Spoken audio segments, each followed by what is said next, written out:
जय हिंद दोस्तों। हम लोग टॉपिक बाय टॉपिक करान पब्लिकेशन का वस्तुनिष्ठ सामान्य ज्ञान जो सभी प्रतियोगिता परीक्षा के लिए है इम्पोर्टेंट, उसका टॉपिक बाय टॉपिक देख रहे हैं, क्रम बाय क्रम करके। यहाँ पे हैं जलीय संरक्षण। क्या है? जलीय संरक्षण के बारे में देखेंगे। जलीय संरक्षण के बारे में देखेंगे क्या है। आप लोगों को तो इसको क्वेश्चन का पता ही होगा।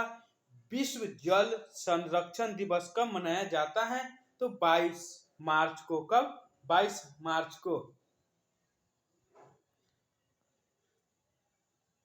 फिर यहाँ पे क्वेश्चन 2 नंबर में है, प्रदूषण नियंत्रण के उद्देश्य से राष्ट्रीय झील संरक्षण योजना के अंतर्गत जिन शहरी क्षेत्र में पड़ने वाली जलमग्न भूमि को चुना गया वे हैं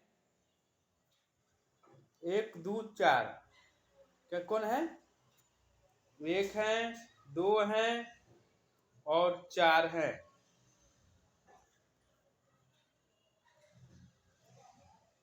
पीने के पानी को शुद्ध करने के लिए निम्नलिखित गैसों के किसके द्वारा प्रयोग लाया जाता है? तो क्लोरीन के कारण। निम्नलिखित झीलों में से किसको अभी हाल ही में राष्ट्रीय झील संरक्षण परियोजना के अंतर्गत सम्मिलित किया गया है? भीमताल। क्या है? Bhimtal. Water prevention and control of pollution sense act लागू किया गया था 1977 में। कब? 1977 में। निम्नलिखित में से किस वर्ष भारत सरकार द्वारा केंद्रीय गंगा अधिकरण का गठन किया था? तो 1985 ईस्वी में। पेयजल में सखिया प्रदूषण सर्वाधिक है कोलकाता में। कहा? कोलकाता में। राष्ट्रीय गंगा नदी बेसिन। क्या है?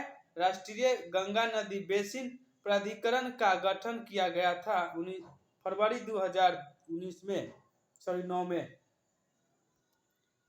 गंगा नदी क्या है? गंगा नदी डॉल्फिन की समीक्ष में ह्रास के लिए शिकार चोरी के अलावा और क्या संभव हो सकता है? नदियों पर बांध और बराजों का निर्माण, नदियों के मगरमच्छों के समीक्ष में वृद्धि,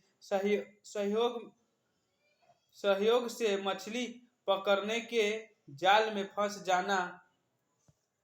फिर 4 नंबर में है, नदियों के आसपास के फसल खेतों में अपशिष्ट उर्वरकों और अन्य कृषि रसायनों को इस्तेमाल।